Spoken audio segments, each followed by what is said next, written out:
Hello, good morning मेरे सभी साथियों को। जो भी साथी पहली बार हमारे इस चैनल से जुड़ रहे हैं, और चैनल को जरूर सब्सक्राइब कीजिए, और सेशन को मेरे सभी दोस्त हैं वो एक बार शेयर जरूर कर दीजिए। आज हम पढ़ेंगे अपने राजस्थान पशु परिषद 2024 का जो एग्ज़ाम होगा उसके बारे में। अगर आपको अपना सिलेक्शन पाना है, एक सीट पक्की पानी है, तो क्लास के सभी प्रश्न पढ़ लेना है आपको। हम पढ़ेंगे मेरे साथियों पार्ट बी। हम आज से हमारी रेगुलर से स्टार्ट होगी पशु परिषद की क्लासें, वो होगी सुबह 9 बजे लाइव रहेगी। इसमें आपको 150 में से अगर 130 नंबर लाने हैं तो हमारी क्लास को जरूर देखिए, और अभी अभी से सभी दोस्तों को सेशन को एक बार शेयर कर दीजिए। चलो दोस्तों, हम अपने प्रश्नों की शुरुआत करते हैं। आप सब दोस्तों के सामने हमारा पहला प्रश्न है। अगर आप सभी साथी पशु परिचय की तैयारी कर रहे हैं तो हमारे व्हाट्सएप ग्रुप से जरूर जुड़ जाएं। ऊपर नंबर दिए गए हैं आपको 90571547, ये व्हाट्सएप ग्रुप के नंबर है। पहला प्रश्न है मेरे साथियों कि अंडे देने वाली 1000 मुर्गियों के लिए कितनी भूमि की आवश्यकता होती है। जो मुर्गियां अंडे देती है ना, उनको मान लो कि उनकी संख्या 1000 है, तब उनके लिए कितनी भूमि की आवश्यकता होगी। ऑप्शन आपके सामने 0.75 एकड़, 0.25 एकड़, 0.50 एकड़ या 1.0 एकड़। तो मेरे दोस्तों, 1000 मुर्गियों के लिए हमें जो भूमि की आवश्यकता होगी वो होगी 0.25 एकड़। 2 नंबर ऑप्शन हमारा यहाँ पे राइट आंसर होगा मेरे साथियों। कितनी भूमि की आवश्यकता होगी? 0.25 एकड़ भूमि की आवश्यकता होगी हमें। मुर्गी के शरीर का तापमान पूछा जाए आपको कि मुर्गी के शरीर का तापमान कितना होता है, तो उसका तापमान होता है मेरे साथियों 106 डिग्री फारेनहाइट। कितना होता है? 106 डिग्री होता है उसका तापमान मुर्गी के शरीर का। अगला हमारा नेक्स्ट प्रश्न है मेरे साथियों कि पशुओं के सभी निकास स्थान से काले से द्रव्य खून का बाहर निकलना लक्षण है। पशु जो निकास स्थान है उसका, उससे जो काले द्रव्य के रूप में खून बाहर निकलता है, वो किसके लक्षण है? ऑप्शन लंगड़ी बुखार के, गलघोटू के, तपेदिक के या एंथ्रेक्स के। किसके लक्षण है? तो पशुओं के सभी निकास स्थानों से काले से द्रव्य के रूप में जो खून बाहर निकलता है मेरे साथियों, उनको बोलते हैं अपने लंगड़ी बुखार का लक्षण है। 1 नंबर ऑप्शन हमारा यहाँ पे राइट आंसर होगा। किसके लक्षण है मेरे दोस्तों? वो है लंगड़ी बुखार के लक्षण है अपने। और गाय में जो दुग्ध ज्वर होता है वो कैल्शियम की कमी से होता है। किसकी कमी से होता है? कैल्शियम की कमी से। अगला हमारा नेक्स्ट प्रश्न है मेरे साथियों कि बंदिया नर भेड़ को कहा जाता है। कि बंदिया नर भेड़ को क्या कहा जाता है? Option teaser, stag, capon, wether. मैं एक बार सभी दोस्तों को बता देना चाहता हूं कि आपके बिल्कुल हूबहू यही एग्जाम में प्रश्न छपेंगे। मेरा वादा है आपसे, इस प्रकार के प्रश्न आएंगे। मैं वही क्वेश्चन आपको करूँगा जो आपके लिए इंपॉर्टेंट है, यानी जो एग्जाम में डायरेक्ट सीधा छपेंगे। मैं बेकाम का कचरा फालतू नहीं पढ़ाऊंगा आपको। और हमारी 20-25 मिनट की रेगुलर क्लास होगी रोज़ की सुबह 9 बजे। व्हाट्सएप ग्रुप को ज्वाइन कीजिए, आपको वहाँ पे पीडीएफ मिलेगी, और क्लास का जो लिंक है वो रोज का रेगुलर का मिलता रहेगा। तो बंदिया नर भेड़ को क्या कहा जाता है मेरे साथियों? तो बंदिया नर भेड़ को कहते हैं अपने, क्या कहते हैं? वेडर बोलते हैं। 4 नंबर ऑप्शन हमारा यहाँ पे राइट आंसर होगा, उसको वेडर बोलते हैं। बंदिया नर भेड़ को वेडर कहा जाता है। और बकरी के घर को क्या कहते हैं? बकरी का जो झोंपड़ा होता है, जो घर होता है, उसको क्या कहते हैं मेरे साथियों? उसको कहते हैं अपने पेन। बकरी के घर को क्या कहा जाता है? तो बकरी के घर को पेन कहते हैं अपने। अगला हमारा 4 नंबर क्वेश्चन है मेरे साथियों कि कौन सा रोग होने पर पशु घर घर की आवाज़ करता है। कौन सा रोग होता है जिसकी वजह से पशु को तकलीफ होती है, वो घर घर की आवाज़ करता है? ऑप्शन दुग्ध ज्वर, गलघोटू, सदा या थनैला। तो मेरे साथियों, गलघोटू रोग होने पर पशु घर घर की आवाज़ करता है। कौन सा रोग गलघोटू रोग होने पर करता है? जो दुग्ध ज्वर होता है वो कैल्शियम की कमी से होता है, मैंने आपको बता दिया। और दुग्ध ज्वर होता है वो होता क्या है? तो दुग्ध ज्वर होता है मेरे साथियों एक च्यापचई रोग होता है। क्या होता है दुग्ध ज्वर? एक होता है च्यापचई रोग है दुग्ध ज्वर। दुग्ध ज्वर का होना च्यापचई रोग का लक्षण है मेरे साथियों। अगला हमारा 5 नंबर यहाँ पे प्रश्न है कि दूध में किस तत्व की कमी होती है? ऑप्शन आयरन, फॉस्फोरस, मैग्नीशियम या कैल्शियम। तो दूध में किस तत्व की कमी होती है मेरे साथियों? दूध में होती है अपने किस तत्व की कमी? सभी साथी मुझे कमेंट करके आंसर दें नीचे। तो दूध में होती है मेरे साथियों आयरन की कमी। 1 नंबर ऑप्शन हमारा यहाँ पे राइट आंसर होगा। दूध में फॉस्फोरस होता है, मैग्नीशियम होता है, कैल्शियम होता है, जबकि आयरन होता है ना, इसकी कमी होती है दूध के अंदर। किसकी? आयरन की। अगला हमारा नेक्स्ट प्रश्न है मेरे साथियों 6 नंबर कि मुर्गियों के चूजों में किस विटामिन की कमी से वृद्धि होती है, वो सिकुड़ जाती है। मुर्गियों के जो चूजे होते हैं, चूजों किसके बोलते हैं? चूजों बोलते हैं अपने मुर्गियों के छोटे बच्चों को मेरे साथियों। उनमें जो विटामिन की कमी होती है उनके कारण वो सिकुड़ जाते हैं। ऑप्शन आपके सामने विटामिन बी, सी, डी या ए। किस वजह से सिकुड़ जाते हैं? तो वो सिकुड़ते हैं मेरे साथियों विटामिन डी की कमी से। कौन सी? विटामिन डी की कमी से वो सिकुड़ जाते हैं। एक कुब्बड़ वाले जो भारतीय ऊँट है ना, उसका प्राणी शास्त्रीय नाम कैमल्स ड्रोमेडेरियस है मेरे साथियों। मैं साथ में जो आपको एक एक लाइन नीचे करवा रहा हूँ उसको पक्का रट लेना। हमारा 7 नंबर प्रश्न है मेरे साथियों की भारतीय गायों में यौवनावस्था होती है। जो भारतीय अपनी गाय होती है उनमें यौवनावस्था का काल होता है वो कितने महीनों का होता है? ऑप्शन 8 माह है, 32 माह है, 16 माह है या 24 माह है। तो भारतीय गायों में यौवनावस्था का जो क्रम होता है, जो काल होता है, वो होता है मेरे साथियों यहाँ पे अपने 24 माह। कितना होता है? 24 माह है। गाय भैंस में कृत्रिम गर्भाधान की वेजाइन स्पेकुलम विधि प्रयोग ली जाती है। जो गाय भैंस होती है ना उनमें कृत्रिम गर्भाधान करवाते हैं। कौन सा गर्भाधान? गाय भैंस में अपन कृत्रिम गर्भाधान करवाते हैं। तो मेरे साथियों उसमें किस विधि का प्रयोग किया जाता है? तो याद रखना उसमें प्रयोग करता है वेजाइनल। किस विधि का?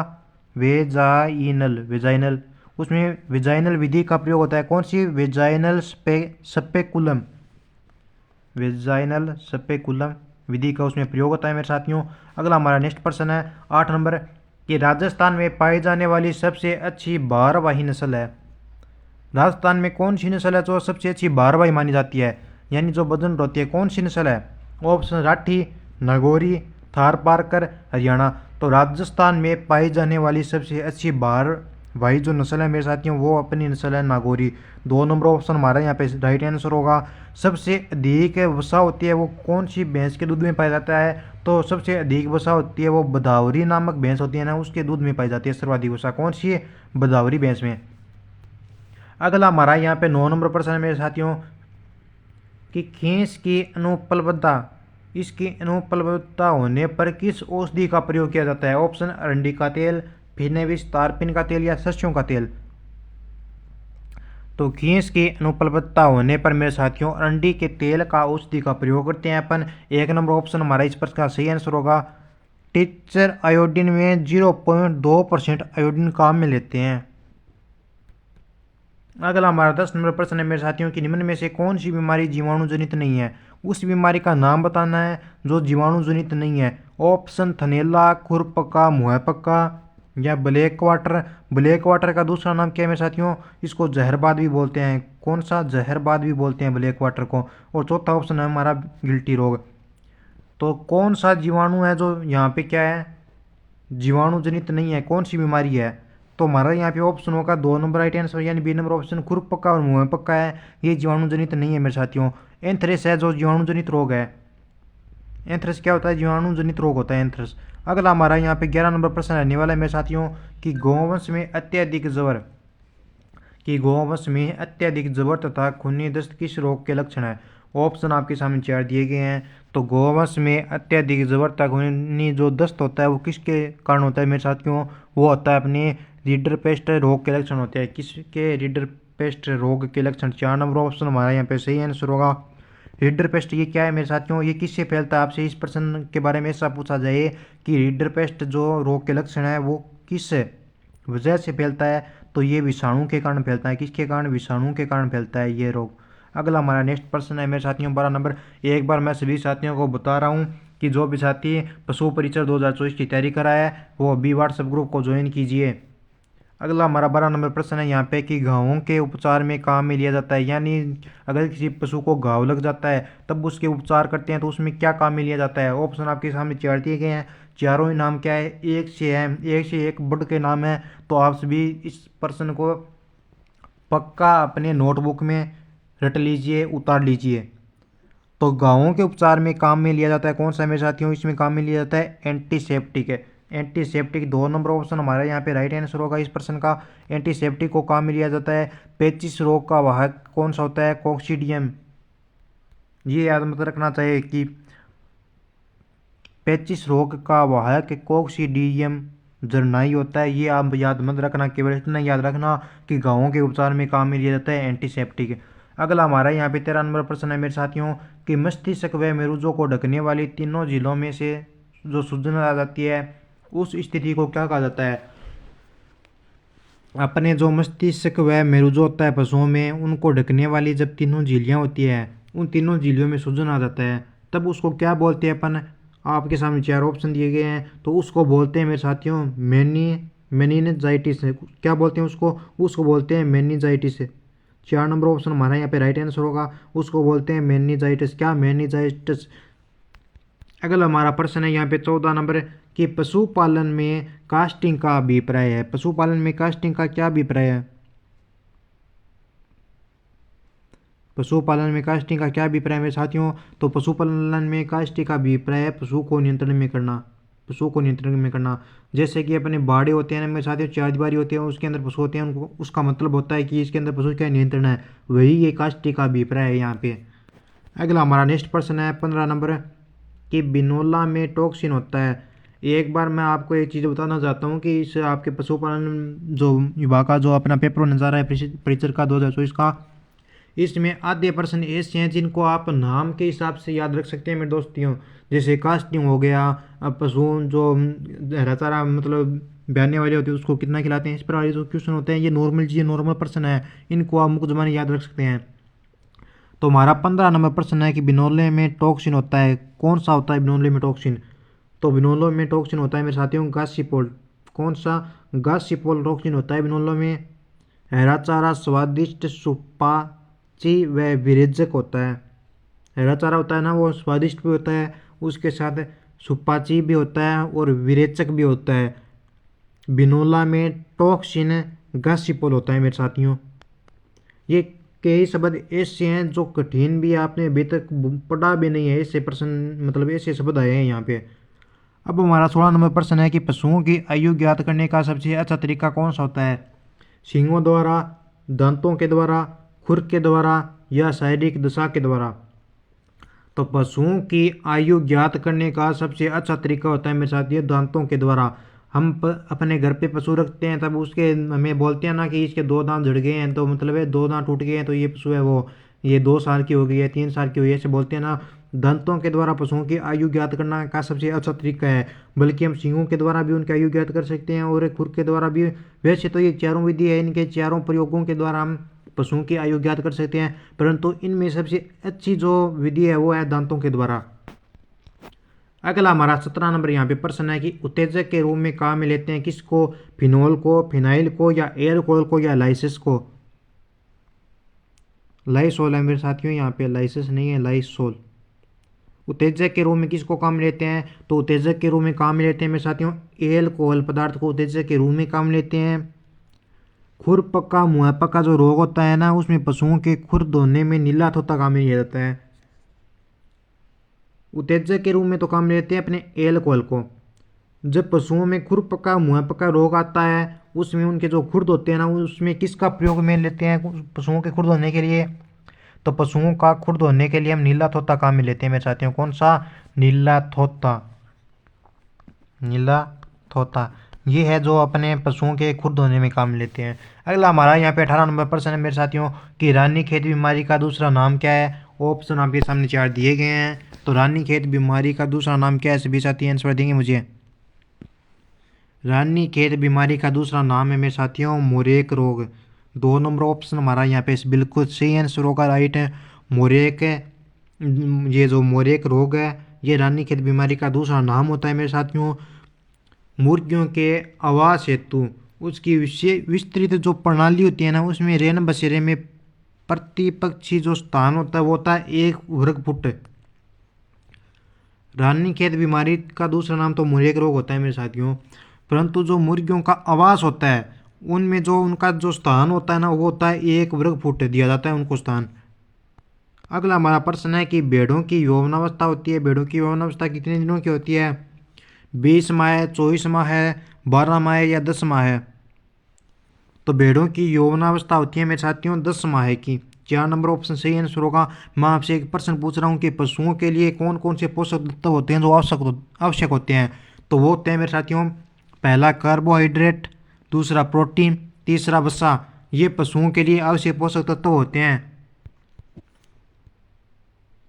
अगला हमारा 20 नंबर प्रश्न है कि सर्वाधिक वसा की मात्रा किसके दूध में मिलती है? हरियाणा की गाय में, साहिवाल की गाय में, बदावरी भैंस या मुरा भैंस?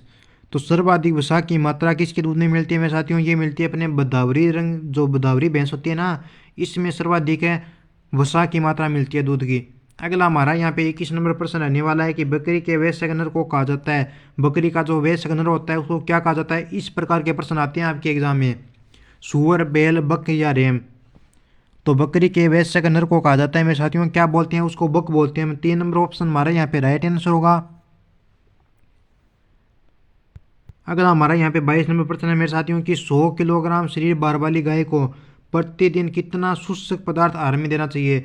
जो 1 कुंटल की गाय होती है उसको प्रतिदिन जो अपने शुष्क पदार्थ यहाँ पे भोजन हम कई प्रकार से देते हैं मेरे साथियों, एक शुष्क होता है और एक है शुष्क नहीं होता है। तो शुष्क पदार्थ पूछा है यहाँ पे हमें कि शुष्क पदार्थ जो आहार है वो कितना देना चाहिए 1 क्विंटल भैंस के पीछे। तो वो देना चाहिए मेरे साथियों 2.5 किलो यानी 2.5 किलो। आपसे यहाँ पे ऐसा भी पूछा जा सकता है कि 2.5 कुंटल भैंस होती है उसको कितना शुष्क आहार देना चाहिए गाय को। अगर 2 कुंटल की गाय होती है तो उसको कितना देना चाहिए। आप याद रखना 1 क्विंटल गाय को 2.5 किलो हम शुष्क आहार देते हैं, तो 2 क्विंटल गाय को देंगे हमें 2.5 और 2.5 होता है अपना 5 किलो आहार। अगर आपसे पूछा जाए 2.5 क्विंटल भैंस को कितना देंगे, यानी मतलब 2.5 कुंटल जो भैंस होती है उसको कितना शुष्क आहार देंगे, तो आप ऐसे इसमें जोड़ घटाव करके देख लेना कि 1 कुंटल भैंस को देते हैं अपने 2.5 किलो वजन। अब 2.5 को आधा करके उसमें जोड़ देना, आपका आंसर आ जाएगा।